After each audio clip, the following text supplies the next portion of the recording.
Subscribe कीजिए complete code channel को और प्रेस कीजिए इस बेल आइकन को तथा पाइए परमात्मा की वीडियो सबसे पहले।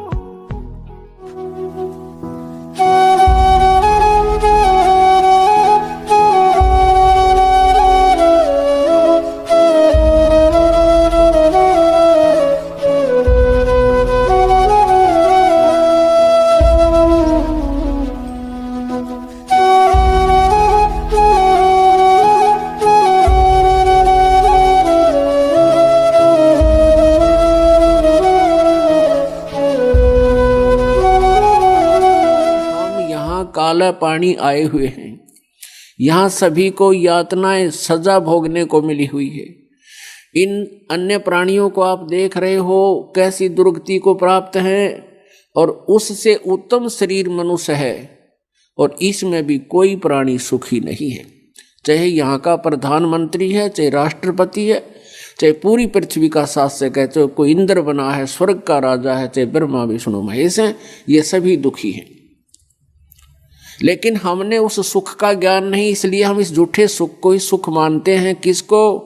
जिसके पुत्र हो गया, संतान होगी, जिसके पास धन हो गया, कार और कोठी होगी, जिसको कोई ऊंच पद प्राप्त हो गया, हम उसको सुखी मानते हैं। यहाँ किसी को भी स्वप्न में भी सुख नहीं है। ये सत्कर्म मानते। कोई रोग से दुखी, कोई और अन्य अपने पारिवारिक संकट से दुखी, या कोई अपने व्यवसाय के कारण दुखी, यहाँ कोई प्राणी चैन से नहीं रहता। तो परमेश्वर ने आके बताया कि यहां से तुम्हारे छूटने की एक विधि बताता हूं, तुम उसको सुनो और उसके ऊपर अमल करो। और वो साधना, वो विधि ना अपनाने से आप यहां कष्ट पे कष्ट उठा रहे हो। उसके लिए हमें क्या याद दिलाते हैं? मानुष जन्म दुर्लभ है, ये मिले न बारंबार। जैसे तरवर से पत्ता टूट गिरे, भाई फेर न लागे डार। ये मानुष जन्म आपको इसलिए परमात्मा ने दिलवाया है ना, ये काल आपको मनुष्य शरीर भी नहीं देता है, इसलिए दिलवाया कि ये इस मनुष्य जीवन में मुझे पहचान लेंगे और मेरी बताए अनुसार साधना करके मेरे पास लौट आएंगे, और वहां ये फिर सदा के लिए सुखी हो जाएंगे। पुण्यात्माओं, हम तत्व ज्ञान से अपरिचित हैं, इसलिए परमात्मा की यथार्थ कथा, ये सत्य कथा हमें 1 2 4 बार तो ऐसी लगती है जैसे वैसे बनावटी सी बातें हैं, लेकिन नहीं, ये 100% सत्य कथा है जो परमात्मा ने सृष्टि रचना के रूप में हमें सुनाई और बताई। तो फिर क्या बताते हैं? मानुष जन्म पाए कर जो नहीं रट हरि नाम, जैसे कुआं जल बिना फिर बनवाया क्या काम। मनुष्य जीवन प्राप्त करके यदि भक्ति नहीं करते हो, परमात्मा की सत साधना नहीं करते हो, तो वो आपका जीवन ऐसा है जैसे जल रहित कूप होता है, वेल विदाउट वाटर, बिना पानी का कुआं। उसके ऊपर कितनी बढ़िया चित्रकारी हो रही हो, कितना सुंदर पक्का बना रखा हो, और उसमें जल है नहीं, तो उसका नाम भले ही कुआं है पर गुण कुएं के नहीं। ठीक इसी प्रकार जो सत साधना नहीं करते वो भले ही मनुष्य है, उनका शरीर मनुष्य का है, लेकिन उनमें गुण मनुष्य के नहीं है। तो परमात्मा क्या बताते हैं? राम रटत दारिद्र भलो, राम रटत दारिद्र भलो, टूटी घर की छान। वो सुंदर महल किस काम के, जहां भक्ति नहीं भगवान। राम रटत कन्या भली, साकट भलो न पूत। छेरी के गल में गल थना, जिसमें दूध ना मूत। राम रटत कोढ़ी भलो, चू चू पड़े जो चाम। वो सुंदर शरीर किस काम का, जामुख नाही नाम। कबीर जिह्वा तो वाए भली, जो रटे हरि नाम। नहीं तो काट के फेंक दियो, ये मुख में भलो ना चाम। अब परमपिता परमात्मा कबीर परमेश्वर हमें कितना सुंदर उदाहरण देते हैं कि मनुष्य जीवन आपको प्राप्त हुआ है, इसका मूल उद्देश्य भगवान की भक्ति करके कल्याण करवाना है। और यदि मनुष्य जीवन पाकर भक्ति नहीं करते हो, इस जिह्वा से तुम भगवान के गुणगान नहीं करते हो, तो कहते हैं इस जीव की कति आवश्यकता नहीं, इसको काट के फेंक दो, इससे अच्छा तो ये मुंह में चाम ठीक नहीं। एक परमात्मा के गुणगान ना करके, भगवान की भक्ति ना करके हम जीव वैसे क्या काम करते हैं। दिन में 100 झूठ बोला अपने पेट के लिए, मनमाने किसी अपने से वीक व्यक्ति को इसे वचन बोल देते हैं जुबान से, वो बेचारा जलता रहता है, भुनता रहता है, उसकी आत्मा रोती रहती। तो परमात्मा कहते हैं हितै पराई आत्मा तू जीव बांध तलवार। जीवा रूपी तलवार से तू औरों की आत्मा को कत्ल करता है, उनको दुखी करता है।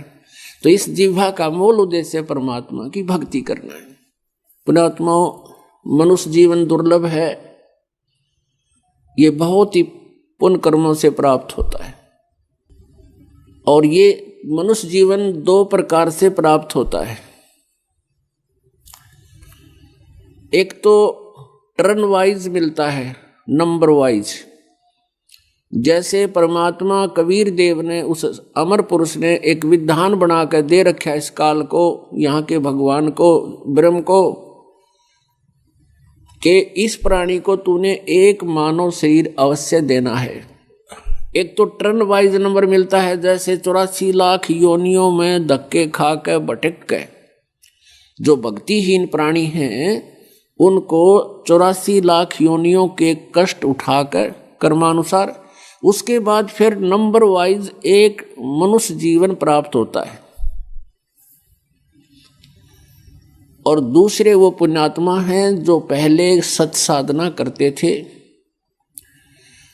भक्ति करते थे, किसी कारण से उनका मोक्ष नहीं हो सका, और फिर वो पिछले संस्कारों से, भक्ति से, पुण्य से उनको मनुष्य जीवन लगातार कंटिन्यू मिलते आ रहे हैं। किसी को 2 मिल गए, किसी को 10, किसी को 20, किसी को 30 भी हो सकते हैं, 100 भी हो सकते हैं।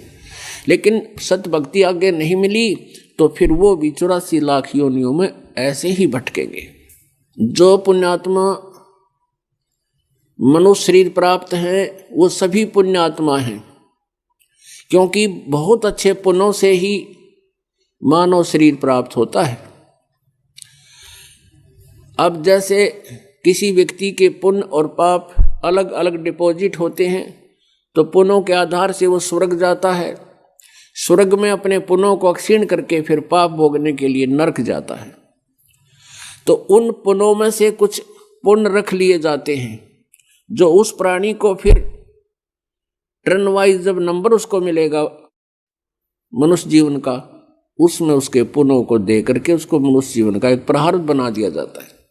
और दूसरे वो प्राणी हैं, पिछले जन्मों में भी मनुष्य थे, कुछ भक्ति करते थे, मोक्ष नहीं हुआ, उस कारण से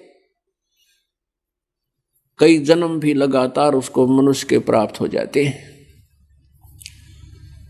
जैसे एक सम्मन नाम के मनियार थे, उसका एक पुत्र था सेऊ, उसकी पत्नी का नाम नेकी था। वो परमेश्वर कबीर देव जी के शिष्य थे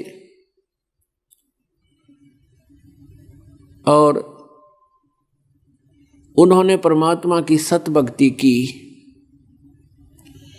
सेऊ उनका पुत्र और पत्नी नेकी तो परमात्मा की आज्ञा का पूरा पालन करती हुई पार होगी, लेकिन वो सम्मन नहीं हो सका। तो उसने जो पुण्य सत साधना की थी, उसके आधार से वो अगले जन्म में राजा बना। उसमें फिर परमात्मा उसको मिले, उसका भ्रम तोड़ा, कुछ दान पुण्य करवाया, लेकिन फिर भी बात नहीं बनी, इतना ज्ञान में गर्क हो गया। नेक्स्ट जीवन भी उसको फिर राजा का प्राप्त हुआ।